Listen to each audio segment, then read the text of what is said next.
Bonjour à tous, j'espère que vous allez bien. Je vous retrouve aujourd'hui pour une petite pause lecture en compagnie de Double Morale, écrit par Gaëlle Manier. C'est un livre dont je vous ai déjà parlé sur la chaîne, donc je vous mettrai dans le petit i mon avis dessus. Et c'est une autrice que j'apprécie énormément, donc ça me fait très plaisir de vous faire découvrir le premier chapitre de son roman Double Morale. Je vous lis d'abord le résumé. Donc, Londres, 1895. Alors que le procès d'Oscar Wilde occupe les colonnes de la presse londonienne, la jeune Betty découvre une aristocratie hypocrite qui met à mal sa bonne éducation. En entrant au service des Trengove en tant que gouvernante, elle se rend rapidement compte qu'un secret pesant, lié à la présence de William Goodfeather, étudiant en art à la Royal Academy, vient perturber l'équilibre de cette famille de bonne réputation. Lors d'une des célèbres soirées de Lady Trengove, Betty fait la connaissance du capitaine Ashby, qui partage son sentiment quant à la double morale de la noblesse anglaise. Donc il y a un prologue que je vous invite à aller voir directement sur la chaîne Instagram de l'autrice. Elle en fait la lecture en IGTV. Je vous mets le lien en barre d'infos. Et moi je vous lis le premier chapitre. Chapitre 1. Londres, automne 1894. Du haut d'un trépied instable, Elizabeth Dewey tentait d'attraper le bilboquet caché derrière une rangée de soldats de plomb, au fond de la dernière étagère de l'armoire. Qui pouvait bien avoir eu l'idée de placer ce jeu si haut? Surtout, qu'est-ce qui avait poussé Michael Trengove à lui demander ce vieux bout de bois qu'il n'avait plus touché depuis plusieurs années? Cet enfant était insupportable. Si son plus jeune frère était doux, sage et attentionné, l'aîné avait un fort caractère que la gouvernante n'avait pas encore réussi à dompter, malgré les 6 mois qu'elle venait déjà de passer à leur service. Le trépied tangua dangereusement alors qu'elle se hissait sur la pointe des pieds. Ses doigts se refermèrent enfin sur l'objet convoité tandis que l'enfant de 12 ans pestait contre le temps qu'elle mettait à satisfaire ses caprices. Jamie donna un coup de coude à son frère aîné, lui intimant plus de patience. « Laisse donc Miss Betty tranquille, tu ne vois pas qu'elle fait de son mieux ?» Il n'avait que 9 ans, mais était d'une maturité surprenante comparée à Michael. Betty en avait été étonnée dès les premières semaines après son arrivée. L'aîné avait un comportement lunatique et tempétueux, que la jeune femme tentait de canaliser par les études, tandis que le cadet était déjà patient et d'un naturel enjoué. La jeune femme avait eu la chance considérable de pouvoir entrer dans la maison des Trengove au poste de gouvernante, habituellement réservé à des dames ou demoiselles désargentées. Ses origines à elle étaient modestes. De plus, il s'agissait également de son premier emploi en tant que domestique. Les recommandations nécessaires lui manquaient. Elle n'avait que la bonne réputation de sa mère, qui travaillait comme cuisinière dans une famille respectable. Cette dernière avait dû quitter sa fonction lorsque sa pneumonie avait empiré, obligeant sa fille à s'occuper d'elle avec le maigre bas de laine qu'elle avait pu constituer. La maladie ne fit malheureusement que s'aggraver, malgré toute la bonne volonté de la jeune femme. Au décès de sa mère, sa tante Martha l'avait recueillie. La vie n'avait pas offert à cette dernière de poste dans une maison de maître, mais elle avait réussi à trouver une place chez un libraire de Lambeth. Comme elle n'avait pas de référence à présenter, le libraire avait eu des remords face aux grands yeux bruns qui le suppliaient de l'engager pour donner un coup de balai en échange d'un salaire tout juste décent. Malgré ses difficultés financières, il avait été incapable de refuser. Bien que sa nièce fût une bouche supplémentaire à nourrir, Martha n'avait pas rechigné à lui faire une place dans l'étroite mansarde qu'elle louait dans Southwark. Elle l'avait fait de bon cœur, aimant Betty comme sa fille. Elle la savait assez intelligente et dégourdie pour l'aider en attendant de décrocher un poste de domestique, ce à quoi toutes les âmes des bas quartiers aspiraient alors que les offres d'emploi diminuaient chaque jour. Martha était charitable et bienveillante autant que raisonnable. 3 années étaient passées avant que Betty Dewey décide de cesser de vivre de petites tâches mal rémunérées. De 20 à 23 ans, elle avait été employée dans un pub, le Chatting Wolves. La paie était maigre et suffisait à peine à la nourrir, alors qu'elle aurait souhaité subvenir aux besoins de sa tante dans son labeur quotidien. Il lui était souvent arrivé de ne prendre qu'une demi-portion de pain ou de ragoût pour lui laisser le reste. Betty avait d'autres ambitions. Grâce à l'emploi de sa mère, elle avait bénéficié d'une éducation honnête, comme tous les enfants de domestiques de la prestigieuse maison où il travaillait. Lady Broadbent était une altruiste qui croyait à l'instruction des plus pauvres, à commencer par ses propres gens. Ainsi, Betty avait appris à lire, écrire et compter. Non seulement connaissait-elle ses classiques, mais elle avait également des notions de latin, de philosophie, de géographie et d'histoire, sa matière favorite. Avait-elle trop d'arrogance pour croire en ses compétences? Elle était persuadée qu'elle pouvait faire plus que nettoyer le comptoir d'un bar jour après jour, contempler la lente descente de ceux qui se réfugiaient dans l'alcool, seule consolation de cette vie dégradante dans laquelle la société les maintenait. Betty souhaitait plus, beaucoup plus, et elle savait qu'elle en était capable. Forte de ses connaissances, habillée de sa tenue du dimanche, une jupe grise au tombé lourd, sa taille trop fine enfermée par une veste à carreaux ocre, elle retourna auprès de Lady Broadbent dans l'intention d'obtenir son aide. Elle avait dompté ses cheveux aux épaisses boucles dorées par un chignon serré. Ses yeux avaient l'intrépidité de l'eau vive d'une source et son esprit le bouillonnement d'un torrent de montagne. Elle n'avait rien à perdre à se présenter devant cette femme qui l'avait inspirée durant toute son enfance et l'impressionnait un peu, elle devait bien le reconnaître. « Vous me voyez désolée pour votre mère, ma chère Betty, » commença Lady Broadbent en prenant une de ses mains dans les siennes. « Je me doute que les mots que je vous ai envoyés à l'époque n'étaient pas suffisants à soulager votre peine.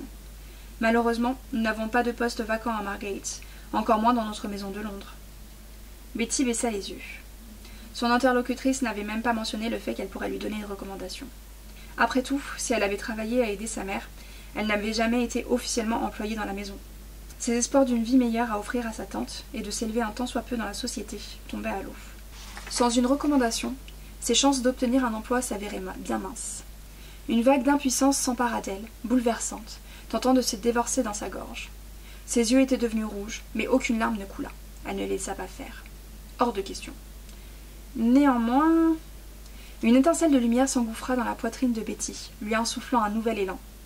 La jeune femme releva immédiatement la tête, suspendue aux lèvres de Lady Broadbent, dont le visage doux semblait en pleine réflexion. Se pouvait-il qu'une chance persiste? Néanmoins, je peux demander au Traingrove s'il cherche toujours une gouvernante. Vous en avez les capacités et la leur les a quittés du jour au lendemain. Aucun professionnalisme. La loyauté des domestiques se perd de nos jours, ma chère Betty. Mais je sais que ce n'est pas votre cas. Vous tenez de votre mère.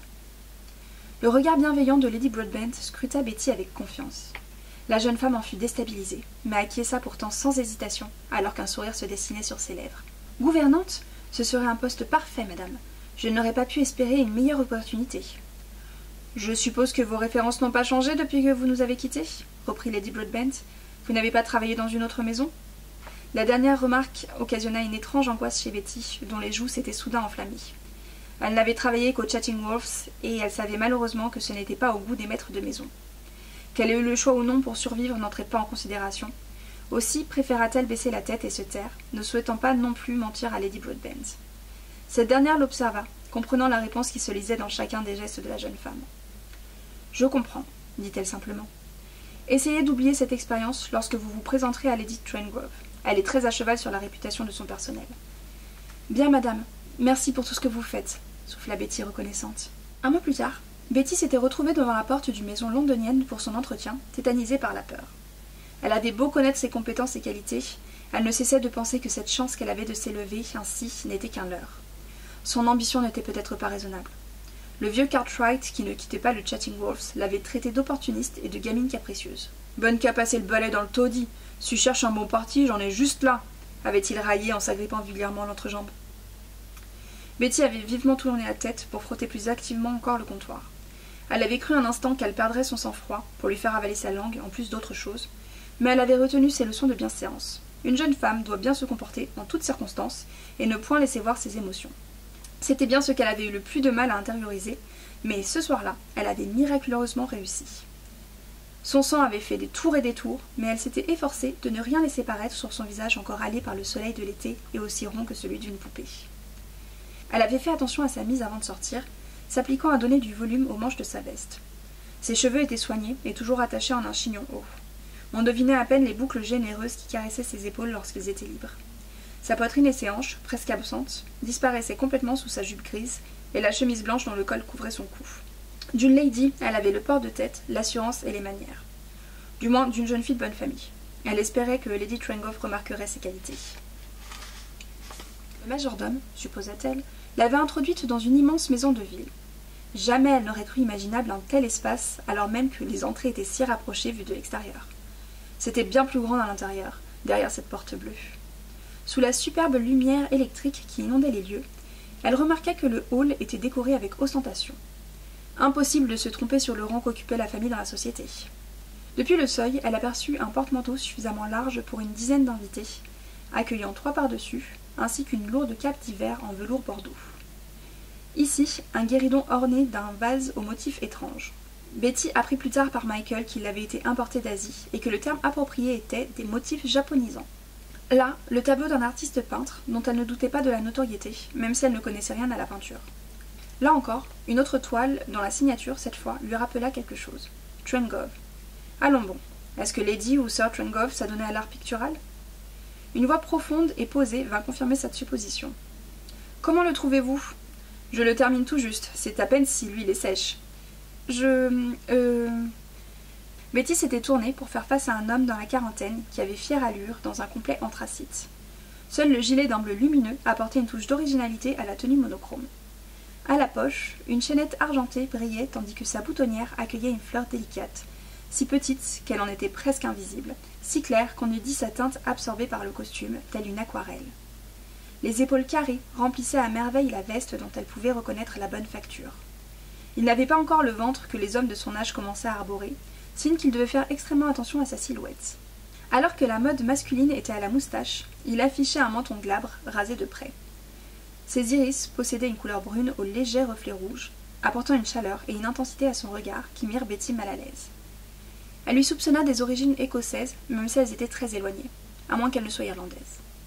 Sir Trengove était bel homme, il fallait le lui accorder. « Auriez-vous perdu votre langue ?»« Non, monsieur, s'exclama-t-elle rapidement. C'est que je dois voir Lady Trengove pour le poste de gouvernante et que je suis déjà en retard. Veuillez m'excuser. » Elle se précipita à la suite du majordome. À moins que cela ne soit le valet de pied, car c'était ce qu'indiquait sa livrée. Elle n'avait pas prêté attention en entrant. Il la fit patienter quelques longues secondes avant de l'introduire dans une pièce au rez-de-chaussée. Elle surprit un regard traînant de sa part, mais mit ce geste déplacé sur le compte de la curiosité. Lady Trengove posa sa tasse de thé dans une soucoupe de porcelaine fine, alors que la jeune femme foulait le tapis bleu au motif japonisant, assorti auparavant près de la fenêtre et accessoirement au vase dans le hall. Chaque objet de la maisonnée respirait le luxe, jusqu'au bruit qu'avait produit le choc entre les deux pièces du service. Le son avait chanté de façon beaucoup plus aristocratique que la chope de fer que Betty déposait sur la table de bois chez sa tante. Elle avait eu un léger vertige en prenant conscience du terrible écart existant entre ces deux mondes.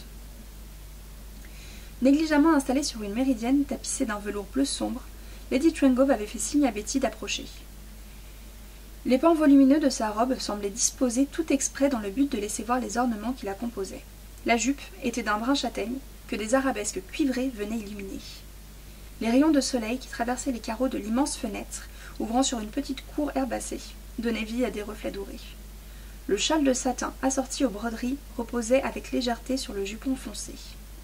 Le corsage de la robe était de la même teinte brun riche et retombait en manches bouffantes sur ses bras ronds. Lady Trengove arborait d'ailleurs une poitrine généreuse et une gorge d'une extrême blancheur qu'habillait un collier de perles d'ambre serties. Betty avait tout d'abord cru à une tenue de soirée, mais elle avait changé d'avis en voyant l'ostentation des tenues que portait Lady Trengove pour les dîners. Ce n'était pas la seule étrange habitude de la dame de la maison. Plus tard, elle avait remarqué la fiole minuscule, dont elle versait régulièrement quelques gouttes dans ses verres de vin, avant de la ranger dans les plis de sa jupe. Il lui arrivait également de fumer, avec beaucoup d'élégance toujours, et jamais devant ses fils. Ce jour-là, la jeune femme avait été impressionnée. Il lui en fallait pourtant beaucoup. Mais elle n'était pas habituée à tant de luxe. Certes, elle était capable de repousser les ivrognes et les pickpockets de Southwark, et était au fait du comportement à adopter dans sa société de l'opulence, mais se retrouver dans une maison étrangère avec de potentiels employeurs aussi exubérants la faisait trembler de la tête aux pieds. Malgré tout, elle avait réussi son entretien, puisque, 6 mois plus tard, elle se tenait sur ce trépied, à tenter d'attraper un jouet dont elle savait très bien que l'aîné des garçons se lasserait au bout de 10 minutes. Durant les premières semaines, elle s'était souvent demandé pourquoi Lady Trengove l'avait choisie. Jamie lui avait apporté une partie de la réponse en lui expliquant que les autres gouvernantes n'étaient pas aussi sympathiques. Betty avait apprécié le compliment, mais avait fini par comprendre qu'il devait y en avoir eu un bon nombre à leur service. À leur âge encore jeune, cela paraissait étrange, car il s'agissait d'un poste de longue durée. Pourquoi tant d'employés avaient-elles été renvoyés? À moins qu'elle n'ait démissionné d'elle-même. Supposition tout à fait saugrenue, au vu de la qualité de la fonction exercée et de la solde qui en découlait. Michael avait beau avoir un caractère difficile, ce n'était pas une raison suffisante pour quitter un travail aussi prestigieux et bien payé. Quelque chose clochait dans cette famille, qui semblait parfaite en apparence. Quelque chose qui faisait fuir celles et ceux qui la côtoyaient de trop près. Betty descendit du trépied avec précaution et tendit l'objet à Michael, qui s'éloigna pour avoir l'espace nécessaire à ce jeu. Jamie lui présenta un livre sur Christophe Colomb afin qu'elle lui fasse la lecture. Bien qu'il connaisse déjà ses lettres, il lui suffisait de faire de petits yeux attendrissants pour qu'elle cède. Elle en avait pris conscience récemment et avait résolu de l'inciter à cette activité en autonomie, sans quoi il buterait toujours sur les mots difficiles. Inconcevable pour un jeune garçon de son rang. « Je propose que ce soit vous qui me fassiez la lecture aujourd'hui, Jamie. Qu'en pensez-vous ?»« Oh non, j'aime tellement quand vous le faites, » répondit l'enfant. « Et si nous lisions une page chacun ?» négocia la jeune femme. « D'accord. » Au rez-de-chaussée, les Trengove organisaient une soirée avec quelques amis, ce qu'ils faisaient régulièrement. Lady Trengove adorait se montrer à la société londonienne au bras de son éminent mari, membre de la Royal Academy. Chaque fois, elle en profitait pour arborer ses plus belles et extravagantes tenues, tandis que Lord Trengove s'autorisait uniquement l'éternelle fleur à sa boutonnière, prenant garde à ne jamais y glisser un œillet. O'Brien, le valet de pied, avait expliqué à la gouvernante, non sans un certain dégoût, que cette fleur était très connotée puisque mise à l'honneur par le sulfureux auteur irlandais Oscar Wilde. Ce dernier avait lancé la mode de porter un œillet vert, tendance reprise par ses amis et proches. Mais les rumeurs sur son comportement, ainsi que sur les relations qu'il entretenait avec de jeunes gens, tenaient certains aristocrates à bonne distance de sa compagnie. Lord Trengove paraissait appartenir à cette catégorie-là. Il fallait aussi avouer que Wilde ne portait pas le conservatisme de la Royal Academy dans son cœur et que ses membres le lui rendaient bien. Ce genre de considération semblait bien compliqué et inutile à Betty, mais sa curiosité avait été piquée. Dès son premier salaire, appréciant fortement la lecture, elle était allée demander conseil dans la librairie où travaillait sa tante quant à l'œuvre de cet Oscar Wilde qu'elle ne connaissait pas. Aujourd'hui, il faisait partie de ses auteurs favoris, tant son roman avait été une découverte pour elle. Au loin, le bruit des convives riant et buvant se faisait entendre comme issu d'un monde auquel elle n'appartiendrait jamais vraiment, alors qu'elle le côtoyait tous les jours. Une juxtaposition nécessaire, les croisements de plusieurs vies qui ne se rencontreraient jamais. Elle ne savait même pas si elle l'aurait apprécié, elle n'y pensait pas.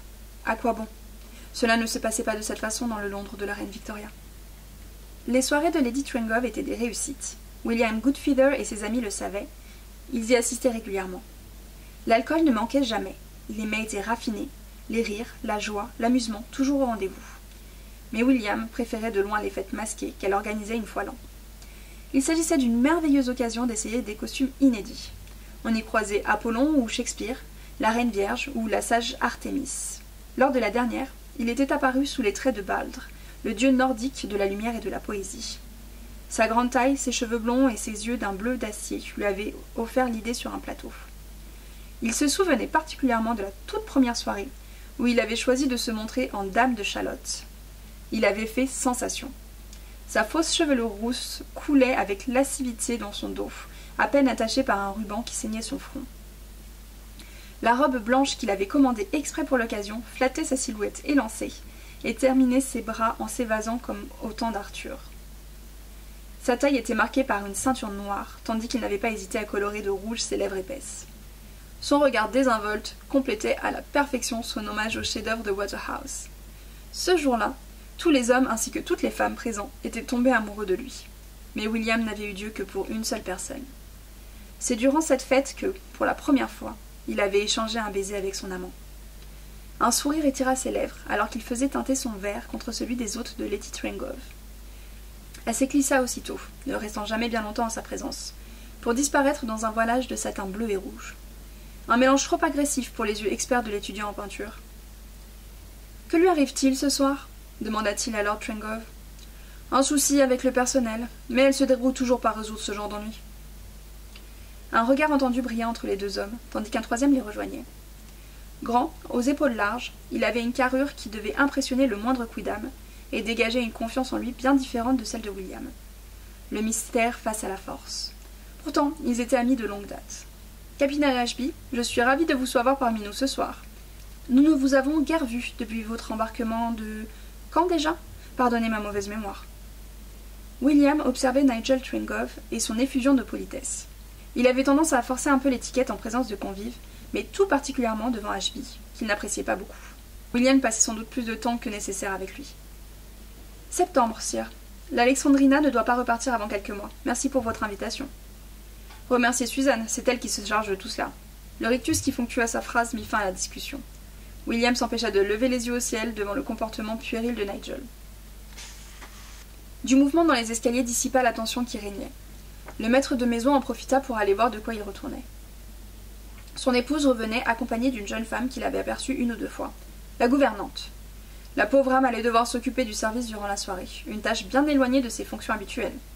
Les autres domestiques devaient avoir de fâcheux ennuis pour que Lady Trengove soit obligée de faire appel à elle. William soupira en trempant ses lèvres dans son verre. Suzanne n'avait jamais su choisir son personnel. Le capitaine s'était figé.